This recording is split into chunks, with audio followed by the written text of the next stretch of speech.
We talk about safety in students. It is a top priority at the school district, and not just on campus during the traditional school day. It also applies to extracurricular activities, and that's what we're talking about right now on your screen. This was Friday Night Lights, if you will, kicked off football season on Friday at Palo Verde High School, and what you're looking at is a couple of different checkpoints before you get into the stadium. School officials expressing with this new security system, it is meant to make everyone not only feel safe, but they have an efficient way to be able to get inside as well, so everyone's a winner.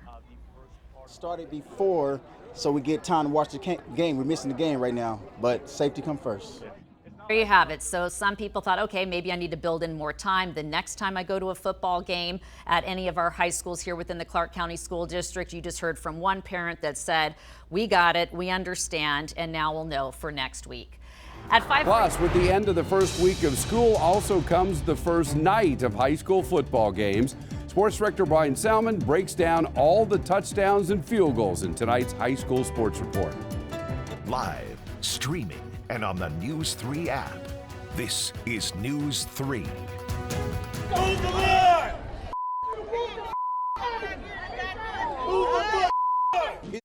Frustration overflowing at local high school football games as new weapons detection systems at the entrances led to long lines in some instances. That was 1 year ago. Good evening. Thank you for joining us on this Friday night. I'm Dana Wagner. So a new high school football season kicked off tonight, and our George Acosta went to one of the games out there to find if anything is better 1 year later. George? Well, yeah, Dana, we tried to revisit Legacy High School to check how things were a year later after delays with the new weapons detection system sparked outrage amongst several parents last year.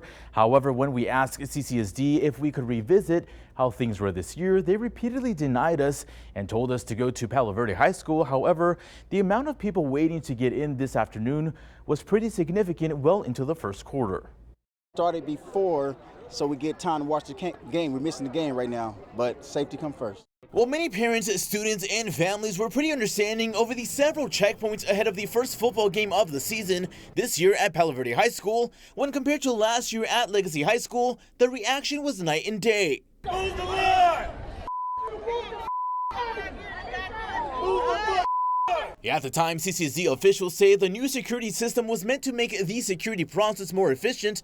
However, at the time, come game day, it proved anything but. The enhanced system replaces metal detectors previously used at large athletic events and facilitates faster screenings compared to standard metal detectors. Now, a year later, and at separate CCSD high schools, a side-by-side comparison of the lines at both Legacy in 2024 and Palo Verde High School this year shows a pretty similar situation play out as dozens of people remain outside the venue awaiting to go through the several security checkpoints well after game kickoff. On one hand, I think, of course, you need to have safety measures for any kind of type of event, right? But sometimes it feels a little excessive because they limit patrons to just one entrance, and I think there should always be more than one entrance in any situation. Now, some parents at Palo Verde High School say while lines this year were separated for students, which caused the process to move along quicker, there was still only one person verifying their tickets,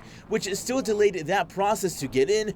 However, many parents say the extra sense of security, such as going through metal detectors, is an added sense of security that gives many of them some peace of mind. I think they are good to have metal detectors. I mean, it's just, that is safety. You never know what someone might be carrying, and weapons are not needed at a game, a school game. So I think that's fine. It's just the overall look of it can come across bad. I think it's better for sure. I mean, you always want the kids to be safe regardless, no matter what the event is, even if it's just coming to school. Now, we are planning to check back with CCSD on how they plan to improve the efficiency of their systems ahead of other large-scale events.